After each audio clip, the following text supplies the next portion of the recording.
حضرت باعزید بستامی کہتے ہیں کہ میں نے اپنی ماں کے آگے ہاتھ جوڑے، میں نے کہا امی تجھے راضی کروں یا رب کو راضی کروں؟ تو اپنے حق مجھے معاف کر دے، اللہ کو میں راضی کر دیتا ہوں۔ ماں نے کہا جاؤ پتر میں اجازت دیتی ہوں۔ گئے جنگلوں میں ذکر و فکر میں لگے رہے، تنہائی میں اس کو یاد کرتے رہے، دن رات ذکر کے چراغ روشن رکھے۔ 12 سال گزر گئے حق کی تلاش میں۔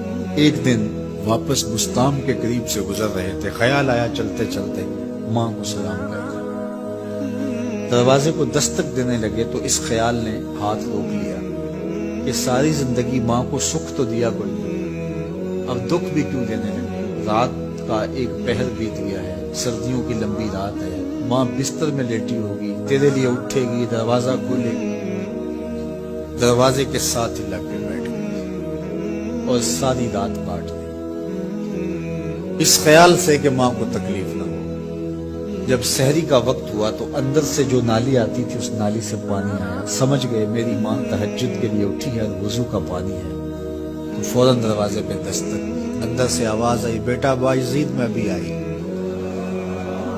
مائیں بیٹوں کے دستک کے انداز سے جان لیتی ہیں یہ کس بیٹے کے ہاتھوں کا لمس ہے۔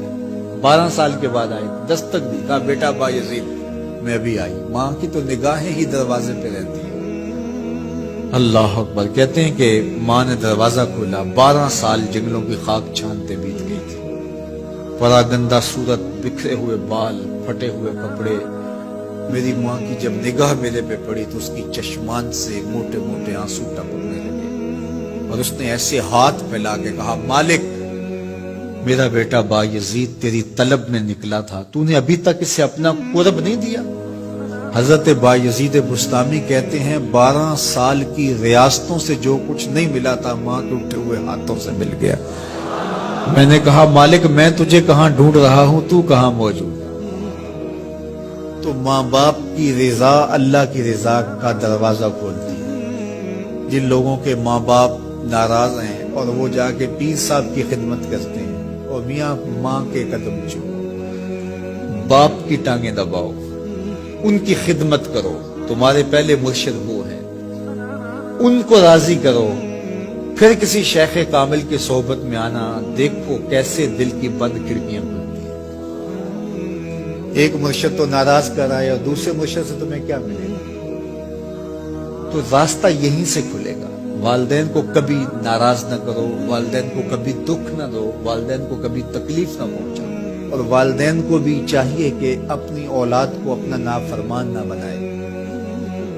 ایک بزرگ فرماتے ہیں کہ مجھے برابر 30 سال ہو گئے ہیں کہ میں اپنی اولاد کو کوئی حکم ہی نہیں دیا، کوئی حکم نہیں دیا۔ کوئی چیز مجھے چاہیے بھی ہوتی ہے تو میں بصیغہ عمل نہیں کہتا، بلکہ ایسی بات کرتا ہوں، پانی چاہیے تو یہ نہیں کہتا بیٹا پانی لے کر آؤ، میں ویسے کہتا ہوں پیاس لگی ہوئی ہے، تو اگر وہ سمجھ جائے اور وہ خود لے آئے تو اچھی بات ہے، لیکن اگر وہ نہ لائے تو میں نے اس کو حکم ہی نہیں دیا، امر ہی نہیں کیا، تو اس امر کی مخالفت ہی لازم نہیں آئے گی۔ تو کہا 30 سال برابر گزر گئے ہیں، میں نے اپنی اولاد کو حکم نہیں دیا کہ کہیں وہ میری نافرمان نہ ہو جائے، کیونکہ اگر وہ نافرمان ہو گئی پلے کچھ نہیں رہے گا۔